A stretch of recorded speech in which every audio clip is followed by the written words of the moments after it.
တို့ရဲ့မျိုးဆက်30ရဲ့ရန်ညိုးတွေကိုနောက်လူတွေအမြင်ရှင်းမှဆိုလို့အဖြစ်မှန်ကိုလာရှင်းပြတာလေ ဟုတ်ကဲ့ကျွန်တော်မျိုးတို့လည်းသိချင်ပါတယ်ခင်ဗျာ ဒီလိုကွငါနဲ့ကိုရန်နိုင်တို့သွေးတောက်3ယောက်ဟာအိုးငယ်ငယ်လေးတွေကအရန်ကိုခင်မင်ရင်းနှီးခဲ့ကြတယ်အရွယ်ရောက်လာတော့ကိုရန်နိုင်ကငါ့ကိုမေတ္တာရှိတယ်ငါလည်းကိုရန်နိုင်ကိုမေတ္တာရှိတယ်အဲ့တော့တို့နှစ်ယောက်ချစ်သူဖြစ်သွားတယ်အဲ့ဒါကိုကိုရန်နိုင်ကသူ့ရဲ့သွေးတောက်တွေကိုပုံမှန်လင်းလင်းမရှင်းပြခဲ့ဘူးရှင်းပြခဲ့ရင်လည်းဒီပြဿနာတွေဖြစ်လာစရာအကြောင်းရှိတယ်တနေ့တော့ကိုဖုံးကျွယ်ကကိုရန်နိုင်ကိုသူငါ့ကိုဘလောက်မေတ္တာရှိနေတဲ့အကြောင်းဘလောက်ချစ်ခင်စုံမဲ့နေတဲ့အကြောင်းဖွင့်ပြောတယ်အဲ့ဒီခါမှာကိုရန်နိုင်ကလည်းအမြဲတမ်းသေးတောက်တွေကိုငဲ့ညာတဲ့လူ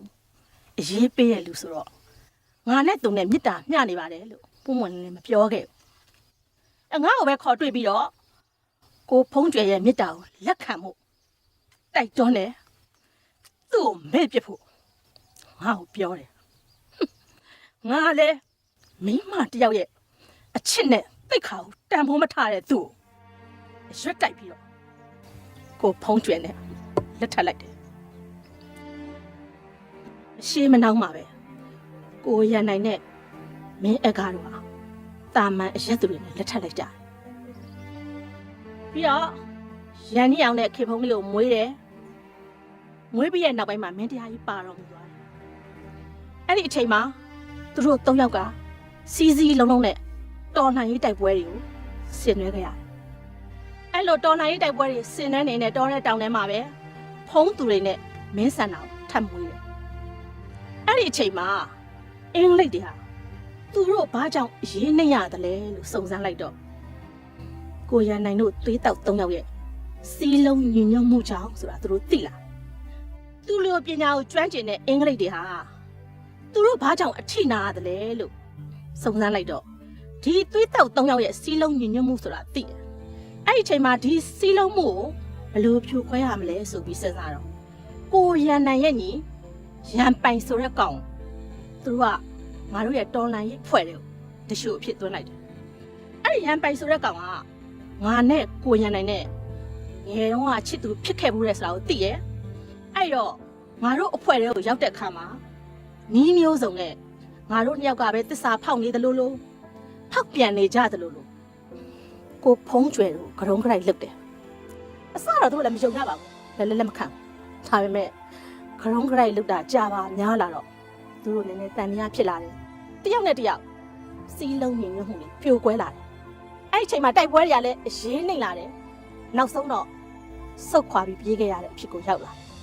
မြင်ဆိုင်ကိုတော်ကြီးကြံခဲ့တဲ့နန်းစင်မြေပုံကိုသူတာဝန်ယူမယ်ငါတာဝန်ယူမယ်နဲ့ညင်းခုန်ကြရင်းနဲ့ကိုဖုံးကျွယ်နဲ့မင်းအကကိုရန်နိုင်ကိုဖောက်ပြန်တဲ့သူလို့ဆွဆွဲပြီးတော့တိုက်ခတ်ခဲ့ကြတယ်အဲ့ဒီအချိန်မှာကိုရန်နိုင်ရဲ့မိန်းမဘုံပတိဘာပတိနဲ့ဝင်ဆွဲရင်းနဲ့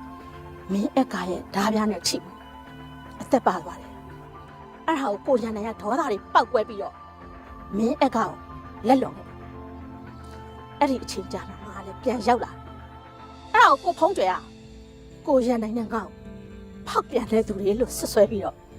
အယူတယောက်ကိုလိုက်တက်ခဲ့သူဟာသူပဲအရှိန်လုံးပြီးရောက်တဲ့ကိုကြာတိတ်ဆုံးခဲ့အဖြစ်ပြက်ကတော့အဲ့ဒါပါဒီရန်ပိုင်ဆိုတဲ့ကောင်ကြောင့်ငါတို့ရဲ့မျိုးဆက်30ဟာရန်မျိုးတွေဖြစ်ခဲ့ကြတယ်ကိုရန်နိုင်ရဲ့ဒေါသကြောင့်မင်းအခါကိုလက်လွန်ခဲ့တယ်မင်းအခါရဲ့ဇနီးကတော့စိတ်ထားပြော့တဲ့လူပြီးအဲ့ဒီအဖြစ်ပြက်တွေကိုခံနိုင်ရင်မရှိပဲသူ့ကိုယ်သူအဆုံးစီရင်သွားတယ်အဲ့ဒီအချိန်ကြာမှငါလည်းပြန်ရောက်လာတယ် ဒေါ်လေးကိုမြင်မှတတိရတယ်အဘမသိခင်ကလေဒေါ်လေးကိုစားတစ်ဆောင်ပေးခဲ့တယ်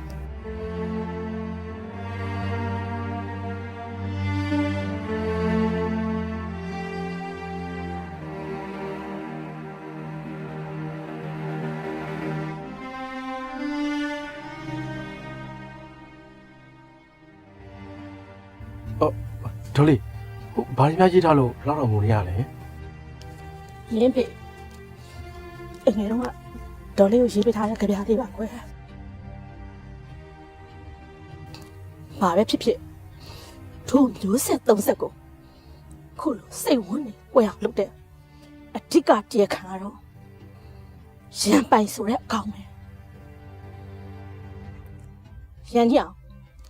အဲ့ဒီရန်ပိုင်ဆိုတဲ့အကောင်ရဲ့အသက်ကိုလုံးဝမထိနဲ့ငါအတွက်ထားမင်းမထိတော့ဂတိပေးတော့ ဟုတ်ကျုပ်ဂတိပေးပါလေဗျာ မင်းဂတိပေးချင်တတ်တယ်ဘာပဲဖြစ်ဖြစ်ပါသူတို့သွေးတောက်3ယောက်စိတ်ဝမ်းမကွဲခင်အောင်စီစဉ်ထားတဲ့အတိုင်းမင်းတို့လေးတွေကိုကျင်ရပဲအဖြစ်ဒေါ်လေးမြင်ကျင်တယ်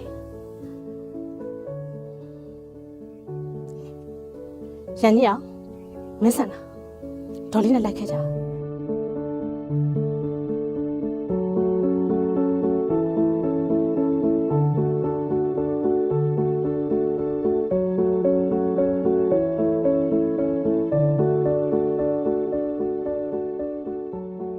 ကြီးအောင်မင်းသမီးခင်ဖုံးပေါ်ဘယ်လိုသဘောထားလဲ ဘာဖြစ်နေလဲပြောမှသာပြောစမ်းပါဘာလဲသမီးကိုသဘောမကျဘူးလား ကျွန်တော်မျိုးအဲ့ဒီသဘောနဲ့ပြောတာမဟုတ်ပါဘူးတော်လေးရဲ့ကျွန်တော်လေခင်ဖုံးကိုတကယ်ကိုမိတာရှိပါတယ် အဲ့ဒီစကားကြားလာဒေါ်လေးဝမ်းသာတယ်မစ္စနာသမီးရောတားငယ်လေးဖုံးတရင်ပေါ်ဘယ်လိုသဘောထားလဲ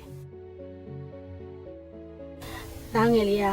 အရင်တုန်းကတော့ဥတီကျဲမဲ့နေပေမဲ့အခုဒေါ်လေးရဲ့စုံမတုံတင်မှုကြောင့်သူမျိုးရိုးကုံကိုစောင့်ထည့်ရမှမှန်သိလာပါပြီတားငယ်လေးမှညံ့တာဆိုလို့တိုင်းပညာလေးပဲရှိပါတယ် သမီးနားလေသွားပါပြီဒေါ်လေးအကိုတော်ဖုံးသူတွေကမမခင်မုံနဲ့အကိုရန်ကြီးအောင်လို့လိုမျိုးတိုင်းပညာမတော်ပြီမဲ့ညနေထင်မှာတော့မပါပါဘူးသမီးတို့တော့မှဓမြရီလက်ထဲကနေကဲခဲ့ပူပါတယ် အဲ့ဆိုလို့ရှိရင်သမီးလည်းတားငယ်လေးလက်ခံနိုင်တယ်ပေါ့သမီးရှိရအဲ့စကားကြားတာဒေါ်လေးတိတ်ဝမ်းသာတယ်ကိုရဲ့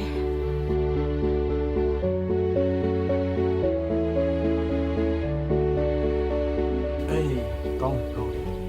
မင်းတို့မျိုးဆက်30အခုလိုတင့်မြတ်သွားတာငါအရန်ဝမ်းသာတယ်ခင်ဖုံးနဲ့ဖုံးသူတွေတိုင်းပညာအစ်မြင့်ဘောတော့ငါတောင်းတာ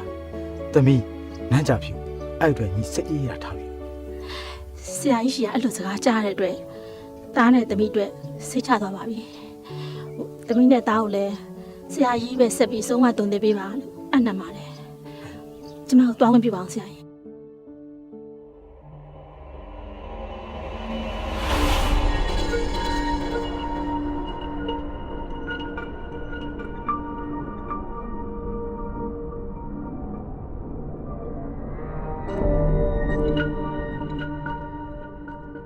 ကုန်းယူပါတယ်ကိုရင်ပိုင်ရတနာမြေပုံရလာတယ်ဆိုလို့ကျုပ်တို့ရဲ့ခေါင်းဆောင်ကြီးဦးကျော်ပါခြေပြေးနေနဲ့ကျုပ်ကိုကျုပ်တို့လွတ်လိုက်ပါရတနာမြေပုံရလာတဲ့အတွက်အများကြီးကုန်းယူခွင့်ရောက်ပါတယ် ကျုပ်နာမည်ရန်ပိုင်မပိုင်ရင်ဘာမှမလုပ် ဒါကြောင့်လဲကျုပ်တို့ခေါင်းဆောင်ကြီးဦးကျော်ပါခင်ဗျားကိုအားကိုးနေဟောဒါနဲ့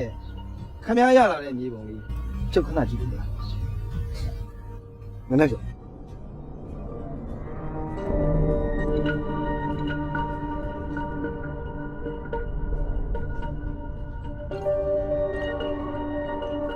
ဒါကဘာလို့လဲဗျ ဒီဂျန်နရာမြေပုံနောက်ကိုလိုက်နေလို့အများကြီးအဲ့တော့ဒီမြေပုံကျုပ်ကိုယ်တိုင်တင်ထားမှတော်ရော ကိုရန်ပိုင်ရဲ့ခင်ဗျားနဲ့ကျုပ်နဲ့ကတိုင်းပညာအဆင့်တန်းကြီးတိတ်မကွာပါဘူးဗျအဲ့ဒီရတနာမြေပုံဘယ်သူပဲတိတ်နာအတူတူမဟုတ်